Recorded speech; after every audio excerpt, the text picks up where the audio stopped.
Ok, bueno, pues ya estamos de regreso después de haber escuchado esta rola. Y bueno, pues por acá nos acompaña Alejandro Cerezo, quien nos va a estar acompañando en la entrevista con el tema de hoy, ¿por qué defender a las personas defensoras? Pues sí, está un poco acá medio polémico el tema, porque pues bueno, se defienden los derechos humanos, pero ¿quién defiende a los defensores? ¿Se defienden entre sí mismos o cómo es que pasa esta situación? Pero bueno, primero vamos a saludar a nuestro invitado Alejandro Cerezo. Buenas noches, ¿cómo estás? Qué bueno que estás por acá. Hola Karina, buenas noches. Gisela, buenas noches Rocío, gracias por la invitación. No, pues gracias a ti por aceptar la invitación y pues por permitir el platicarnos de este tema el día de hoy, que también pues nosotras consideramos muy importante y pertinente. Y bueno, pues cuéntanos qué es lo que se aprobó, qué está pasando con esta ley o qué, si ya es una ley o qué está pasando, sobre todo con esta perspectiva de defender a personas defensoras de derechos humanos. Pues mira, lo que se aprobó en la Comisión de Puntos Constitucionales de la Cámara de Diputados fue una modificación al artículo 73 de la Constitución. Esta modificación implica que el Congreso de la Unión pueda emitir una ley general sobre personas defensoras de derechos humanos. Esta es una modificación que permite y da pie a la existencia de una ley general para la protección, prevención de personas defensoras y periodistas.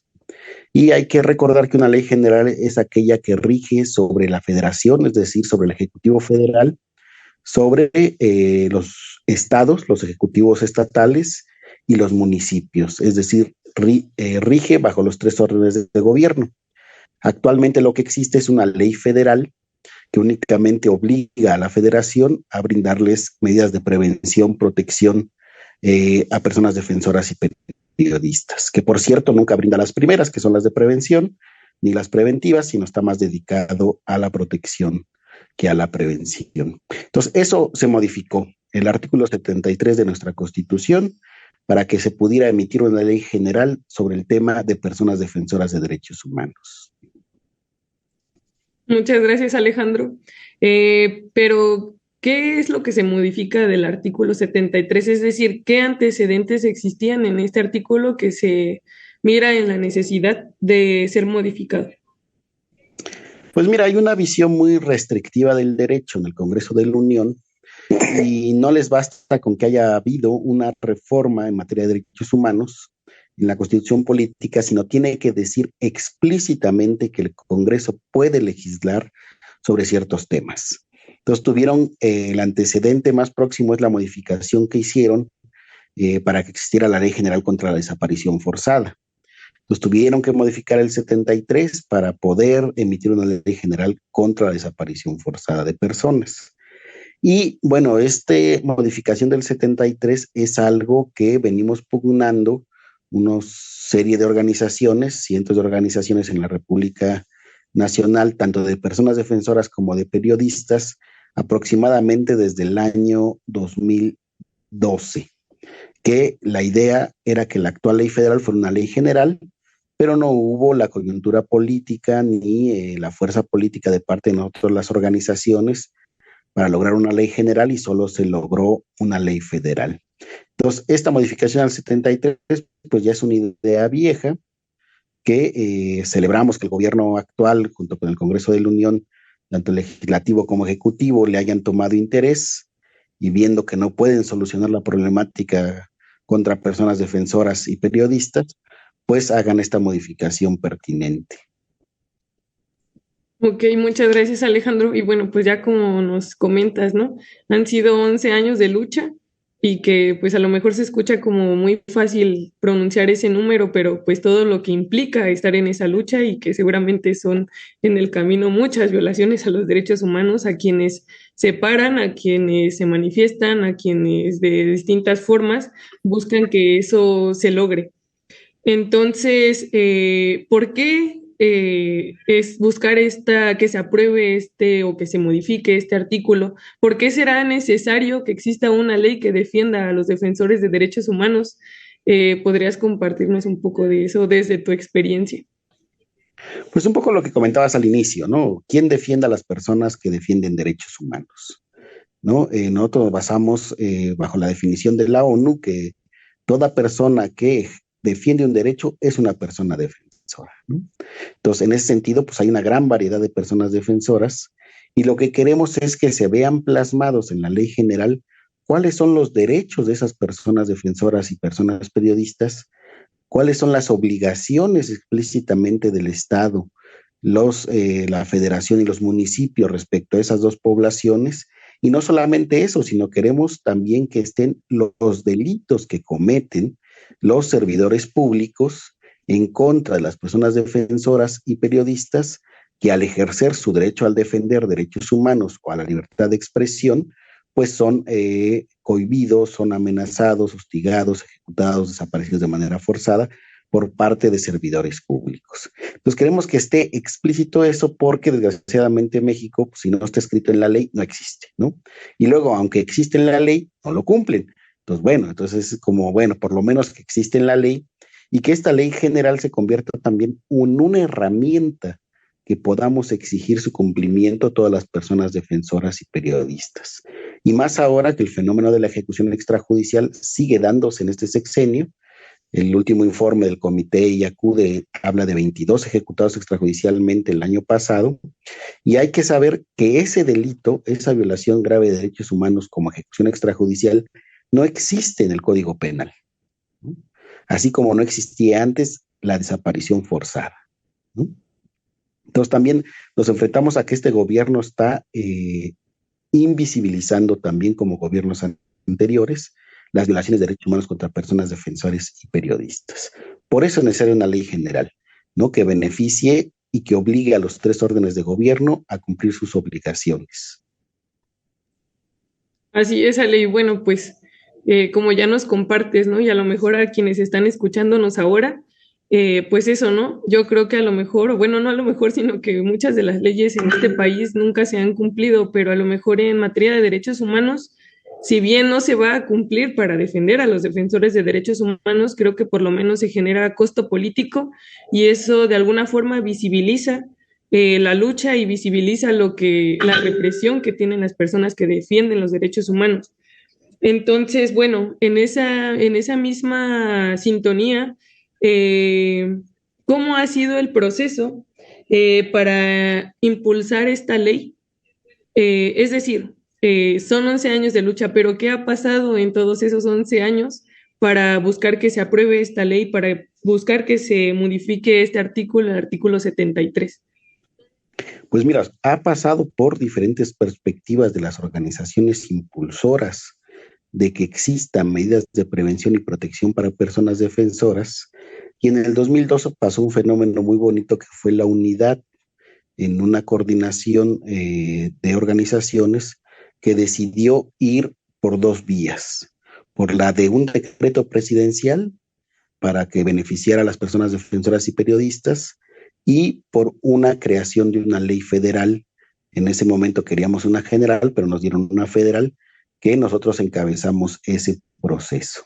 Entonces, a partir de eso nos sentamos en el 2011 durante 25 sesiones en el Senado de la República a debatir, a conceptualizar y a crear el articulado de la ley vigente. Y de ahí han pasado, digamos, desde el 2012 a la actualidad, 10, 11 años ya de funcionamiento de un mecanismo federal. Y lo que notamos es que, si bien ha mejorado en este sexenio, sigue estando carente la parte de prevención y preventiva de la ley actual. Y también ya vemos las deficiencias estructurales del mecanismo federal y por eso la ley general fortalecería el mecanismo actual, ampliaría el número de personas que atienden ese mecanismo federal, pero dotaría de más, digámoslo así, de dientes a la ley para la acción preventiva de prevención, también para poder juzgar los delitos que se cometen al violar los derechos humanos de estas dos poblaciones. Y no solamente eso, también viene toda una parte de reparación integral, viene una parte de investigación que es fundamental. Es decir, lo que buscamos es que se termine la impunidad. El aprobar esta ley general, si es como dice el gobierno federal que no habrá impunidad, pues permitiría juzgar y sancionar a los perpetradores en contra de las personas defensoras y periodistas, y también juzgar y sancionar a los funcionarios encargados de brindar medidas de protección o preventivas que no cumplan con esas obligaciones, ¿no? Entonces es una iniciativa más completa, es un mamotreto de como más de 150 artículos, ¿no? Con sus transitorios y todo, que pueden consultar en www.acude.org en la sección de mecanismos de protección, y que es una iniciativa que fue ya trabajada una vez en Cámara de Diputados durante el año 2009, ¿no? Pero que se quedó ahí en el baúl de los recuerdos, ¿no? Y la dejaron ahí ahogarse el gobierno y el Ejecutivo Federal y el Legislativo Federal, ¿no? Entonces, estamos en todo este proceso. El año pasado hubieron foros regionales y nacionales organizados por el Ejecutivo Federal para escuchar a las personas defensoras y periodistas. Y bueno, nuestra aportación a todo este proceso es esa iniciativa de ley para que se modifique, se perfeccione, se desarrolle más como consideren las demás personas defensores y personas periodistas. Pues muchas gracias, Ale. Y bueno, pues ahorita esperamos que en el chat les puedan compartir la liga de Acude para que puedan pues darle una checada a la información que nos está mencionando ahorita Alejandro. Y pues sí, al estar escrito en la ley es una forma de poder justificar y que nuevamente a lo mejor no va a ser un pase directo, que a lo mejor tenemos que seguir en esa lucha para poder lograrlo, ¿no? Pero el hecho de que ya esté escrito ya es una gran herramienta y que bueno, pues claro que sirve para las personas defensoras y defensores de derechos humanos y que pues bueno, no tendría por qué ser así, ¿no? O sea, tendría que ser también un derecho. Pero bueno, ahorita regresamos, vamos con Gis. Y pues para que, no sé, que nos quiera compartir de los comentarios o algo así. Muchas gracias, Ale. Y bueno, sí, nos escribió Emiliana, que nos está escuchando desde la alcaldía Tlalpan, también desde Morelos nos mandan saludos. Y bueno, vamos a escuchar, también desde San Luis Potosí, con Carola, a los compañeros de UNDECI, desde Oaxaca. Muchos saludos, compañeros. Y bueno, pues muchas gracias por sus comentarios. Vamos rápidamente a este corte musical, el segundo, ya sabe, del programa con I Love You So de The Walkers. Y volvemos a la segunda parte de la entrevista. Adelante.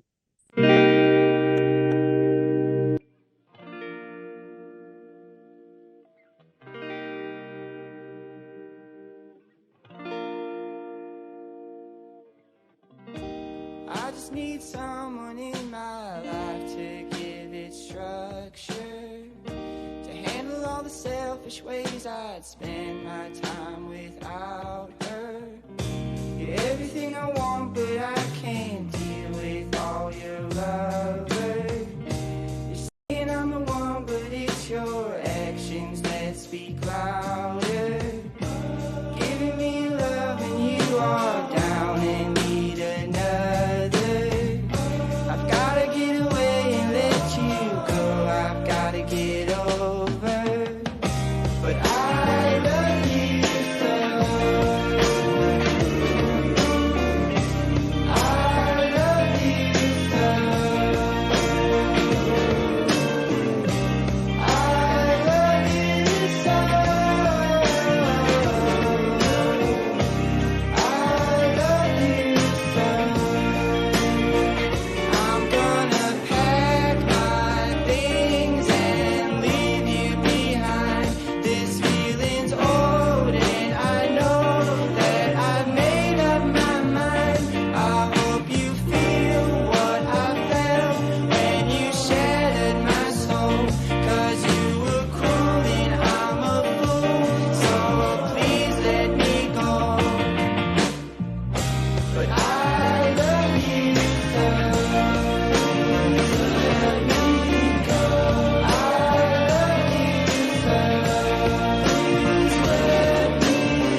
Ya estamos en esta segunda parte de la entrevista con Alejandro Cerezo, coordinador de Acción Urgente para Defensores de Derechos Humanos, ACUDE, quien nos está platicando sobre esta reciente reforma constitucional al 73, al artículo 73 de la Constitución mexicana, en torno al derecho a defender derechos humanos. Y aquí, Alejandro, hay un comentario que siempre se hace, ¿no? Porque dicen, bueno, la ley debería de defender derechos, no debe de defender personas nada más, ¿no? O por qué los defensores son tan especiales que hay que defenderlos, o por qué necesitarían una ley de ese tipo. ¿Tú qué podrías responder ante eso? Que es un falso debate. Hay que defender tanto al sujeto que ejerce los derechos como los derechos que ejerce este sujeto, ¿no? Y la verdad, como la definición es muy amplia en la ONU, cualquier persona que no se dedique profesionalmente, que no haya estudiado derecho, incluso que no tenga estudios, incluso que no conozca los derechos en la Constitución, pero que esté protestando, por ejemplo, por agua, por luz, por educación, por no a la violencia, pues se convierte en una persona defensora de derechos humanos al defender un derecho, ¿no? Que está consagrado tanto en la Constitución Política de Estados Mexicanos como en Naciones Unidas. Entonces, por eso es importante proteger a estos sujetos y la actividad que realizan, ¿no? Hace años no existía el derecho a defender derechos humanos, hoy ya existe, y este derecho implica otros derechos, ¿no? Lo cual es importante que poco a poco la ciudadanía vaya conociendo esos derechos y que existe el derecho a defender derechos humanos. Es decir, yo tengo derecho a defender mis derechos y de los demás, ¿no? Sí, perfecto. Y entonces, y bueno, justamente, ¿no? Y creo que esto que pones es bastante relevante, ¿no? El hecho de decir que ha habido estos 11 años de trabajo en donde se ha habido logros que tal vez no son los que se hubieran querido, pero realmente sí ha habido, pues, una construcción que tú señalabas, ¿no? De ir logrando que poco a poco en ley se vaya reconociendo. Y ahí creo que vendría la otra pregunta, ¿no? Las personas, o qué es lo que se gana teniendo una ley de este calibre, qué es lo que se gana teniendo una reforma así. Mira, nuestro objetivo como organización, como ACUDE, es generar una cultura por la prevención y la protección de las personas defensoras, y creemos que por lo menos en este último año, pues está en boca de muchas personas, de muchos defensores y de personas periodistas ese tema, ¿no? Entonces, bien o mal, pues ha incrementado la cultura sobre la prevención y la protección en personas defensoras y periodistas, y también pues la ley general va a tener expresiones muy concretas. Por ejemplo, actualmente muchos bandos municipales prohíben el reparto de volantes de índole política. Actualmente en la propia Ciudad de México no podrías pegar un cartel en cualquier parte de la ciudad de índole político porque lo consideran propaganda, ¿no? Comercial, ¿no? Y entonces esta ley general obligaría a los municipios a eliminar esos bandos municipales que prohíben o que limitan el derecho a la libertad de expresión, ¿no? Y que limitan con eso, pues, la protesta y la demanda por el cumplimiento y las obligaciones del Estado respecto a ciertos derechos, ¿no? Muy concretamente, hace poco, el año pasado, al Frente Nacional de Lucha por el Socialismo, en el municipio de Santa Marta, Catitla, si no mal recuerdo, fueron detenidos más de una docena de compañeros por estar pegando carteles en la calle, porque el bando municipal lo prohíbe. Pues la ley general, pues, evitaría ese tipo de detenciones arbitrarias. La ley general evitaría que aquí en Ciudad de México, cuando estés pegando un cartel en un CETRAM, estos nódulos de comunicaciones, donde está el metro y estaciones de autobuses, microbuses, pues te detuvieran y te llevaran al juez cívico, ¿no? Por estar pegando carteles a favor de encontrar vivos a los desaparecidos forzados y otro tipo de, que pudieras ejercer otro tipo de derechos. Entonces, un poco, pues eso tendría su expresión concreta, además de cosas ya más amplias que implicaría toda la parte de la investigación de los beneficiarios y los perpetradores que realizan las violaciones de derechos humanos en contra de personas defensoras y periodistas.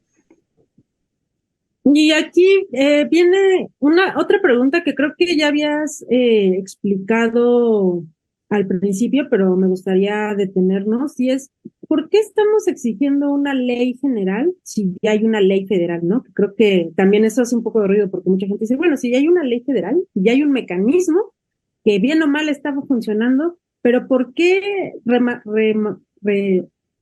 remarcar la exigencia de que sea una ley general y no una ley federal? Bueno, hace 11 años nosotros siempre imaginamos tener un mecanismo de protección que tuviera capacidad jurídica y vinculante con los 3 niveles de gobierno para obligarlos a brindar medidas de protección y de prevención tanto al municipio, a la federación como a los gobiernos estatales. Actualmente la ley federal únicamente obliga a la federación, no obliga a ningún estado ni a ningún municipio a dar esas medidas. Puede realizar convenios de buena voluntad que le llaman, ¿no? Pero la buena voluntad no es obligatorio jurídicamente, ¿no? Y en ese sentido lo que queremos es que sea obligatorio, pues para que también haya una sanción y no haya un pase de bolita hacia una autoridad y hacia otra, sin que haya una sanción por estarse pasando la bolita de los derechos de las personas defensoras.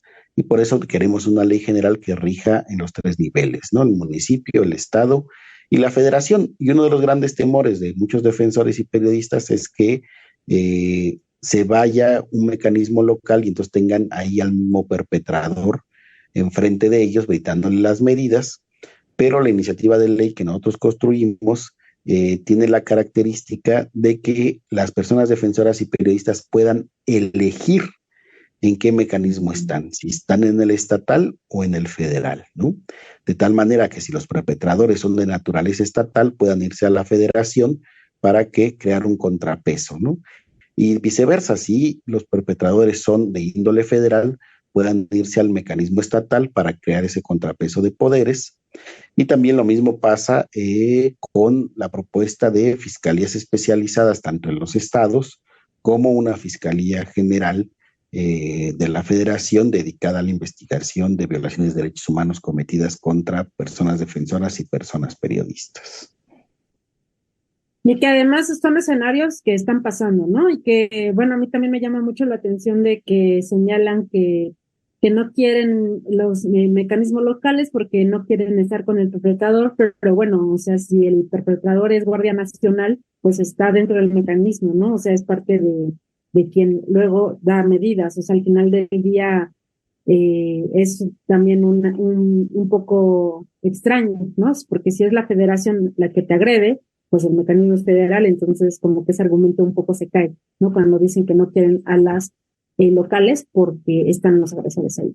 Más bien, sería bueno que la audiencia se enterase que hay más de 17 leyes estatales ya que dan nacimiento a pequeños mecanismos estatales, pero cada ley la hicieron con los pies y con las rodillas, de tal manera que no cumplen los estándares internacionales, y por eso una ley general obligaría a todos los estados a emitir nuevas leyes basadas en los altos estándares internacionales de derechos humanos, lo cual se volvería una herramienta jurídica de exigibilidad pues para todas las personas defensoras y periodistas, y no cada quien que haga lo que quiera, como quiera y cuando quiera, como es lo que está sucediendo ahora, ¿no? Sí, de acuerdo. Y bueno, pues, ¿y ahora qué sigue, Alejandro? ¿Van por otros 11 años? ¿O qué es lo que sigue? Pues un poco lo que leemos es que desde el año anterior el Ejecutivo Federal, al ver que realmente no hay una solución a la problemática de las violaciones de derechos humanos contra personas defensoras y periodistas, pues empieza estos foros regionales y nacionales con el objetivo de impulsar una ley general en este afán supuestamente democrático de escuchar a todos, pero realmente pues ellos están marcando los tiempos, ¿no? Hay que recordar que desde el 2018 que López Obrador fue electo, ya como presidente, nosotros mandamos una carta ya pidiendo esta ley general, luego hicimos la iniciativa en el 2009, y bueno, han pasado 4 años de este sexenio donde no hay una solución real y de fondo. No quiere decir que no hagan cosas, claro que han hecho cosas, han mejorado cosas, pero no hay una solución real y de fondo que permita la verdadera protección, la prevención ante cualquier agresión a personas defensoras y periodistas y que disminuya en consecuencia las ejecuciones extrajudiciales que estamos viviendo las personas defensoras y periodistas y las agresiones que se están viviendo en los estados, ¿no? Mucho está pasando el fenómeno en que la federación se lava las manos y le echa la culpa a los estados, arguyendo que hay separación de poderes y que además respeta a la federación las entidades federativas. Pero se les olvida que también por ser una federación no significa extraterritorialidad o que no se pueda aplicar o no pueda traer la federación casos que se conocen como de relevancia, ¿no? Ok, de acuerdo. Pues yo creo que la última pregunta, y es la que siempre hacemos, pues la audiencia, ahora sí, ¿por qué le tendría que interesar o cómo se puede sumar o cómo le puede dar seguimiento a este tema? Pues vamos por lo básico. Cuando tú sales a exigir que te llegue agua, por ejemplo en la Ciudad de México, y que te mandan a los granaderos para que te desalojen, pues esta ley te protegería para que no te desalojaran, ¿no? La última gran bloqueo en el sur de la ciudad que se dio por la desaparición de una niña, que al final duró 8 horas, pero que al final terminaron desalojándolo los granaderos, pues tendría que proteger esta ley, esta parte también, ¿no? Todo el fenómeno que está ahorita por la cuestión del agua en el estado de Querétaro, pues también esta ley tendría que proteger a esas personas que están luchando por el derecho al agua, ¿no? Entonces, una ley que beneficiaría a todas las poblaciones, no importando su origen étnico, económico, de clase, ¿no? De género, pero que los protegería al ejercer sus derechos y luchar por sus derechos, ¿no? En ese sentido, pues es de importancia general y pues para todas las personas, porque si no hubiera este tipo de leyes, pues no los protegerían y estuviéramos más personas presas por ejercer nuestros derechos y el derecho a defender derechos humanos. Okay. ¿Y cómo pueden informarse? Porque además, digo, fue una reforma bastante importante, pero al menos, no sé, ustedes, yo no la vi tanto en medios. Entonces, si alguien quiere informarse o quiere conocer más de esta ley, de estas propuestas que está haciendo ACUDE, el Comité Cerezo, ¿cómo podría hacerlo? Pues en primera instancia en ACUDE viene en su sección de mecanismos, viene ahí varias propuestas históricas, hemos subido documentos desde el 2010-11 de ver las propuestas históricas, la última propuesta de esta iniciativa en 2009, y prácticamente ahorita la reforma pasó en la Comisión de Puntos Constitucionales, pero todavía falta que la apruebe el Pleno del Congreso de la Unión, ¿no? Es decir, todavía no es un hecho que hay una reforma al 73. Esperemos que siga, que el Congreso de la Unión tenga la sensibilidad para aprobarla y legislar sobre una ley general, y también pues, a que todos se sumen en la medida de sus posibilidades al Congreso de la Unión cuando empiece el debate y exijamos un parlamento abierto, donde todos podamos llegar a debatir esa ley y a construir esa ley y ese articulado, retomando las diferentes propuestas y experiencias nacionales e internacionales sobre lo que hay en la materia de prevención y protección para personas defensoras y para periodistas, ¿no? Entonces, la invitación es a mantenerse al tanto de ACUDE, de la página web, mantenerse al tanto de este tipo de programas radiofónicos de Violeta Radio, con el esfuerzo de Comité Cerezo, de Miradas Críticas, con el esfuerzo de Radio Común, donde en diferentes momentos hemos aportado elementos para la comprensión de la Ley General para personas defensoras y personas periodistas. Y que ahora que lo mencionas, y creo que también en el peor de los escenarios, si no se llegara a aprobar esta reforma por el Pleno, ¿qué pasaría? Pues sería el pretexto ideal para que no avanzara la ley general, porque la visión restrictiva del derecho que tienen es que si no dice explícitamente que pueden legislar sobre la materia, no lo harán. Aunque se supone que hay una reforma de derechos humanos en la Constitución, pero bueno, todavía rige esta visión restrictiva del derecho en los legisladores y pues se pararía el proceso literalmente, ¿no? No, entonces, bueno, sí es muy importante que la audiencia se sume. Creo que también es muy importante esto que ya hemos dicho, ¿no? Que no es necesario que sean abogados, que conozcan de leyes, que conozcan de técnica legislativa. Creo que eso es lo de menos, ¿no? Lo más importante es que se reconozcan que hay una posibilidad, un esfuerzo para ampliar los derechos y sobre todo esto que ya mencionaba Carno, de sumarle el costo político a la represión, pues para evitar que haya nuevos casos de violaciones a derechos humanos, nuevos casos de defensores de derechos humanos víctimas de ejecución extrajudicial, desaparición forzada, detención arbitraria. Así es que creo que es muy importante esta invitación que haces. Y bueno, pues por lo pronto te agradecemos que hayas estado aquí en el programa. Ya sabes que pues siempre estamos al tanto de esto que está pasando, ¿no? No solamente desde la mirada de Violeta, sino sobre todo desde la mirada de comité y sobre todo pues desde el tema de defender los derechos humanos, ¿no? Entonces, pues te agradecemos, muchas gracias. Vamos rápidamente ahora a quienes nos comentaron. Aquí anda Puchasco que nos dice que Chemna Leia, que bueno, tal vez nos pueda un poco compartir más sobre esta frase. A Salvador que nos habla desde Iztapalapa. Roger que dice, porque los defensoras y defensores se les criminaliza y encarcela por llevar a cabo esa actividad, por eso leyes y protección a defensoras y defensores. Francisco que nos dice feliz cumpleaños, muchas gracias. Y bueno, también aquí Chio compartió el pronunciamiento acerca del dictamen, así es que bueno, usted ahí puede profundizar y también ahí puede ahondar más en el tema, ya sabe, en la página de Acude. Y bueno, vamos a nuestro último corte musical, un poco de cumbia, pues para que ya cierre la jornada de buen humor con Carles La Rivera. Esto es una cumbia fariña. Así es que adelante.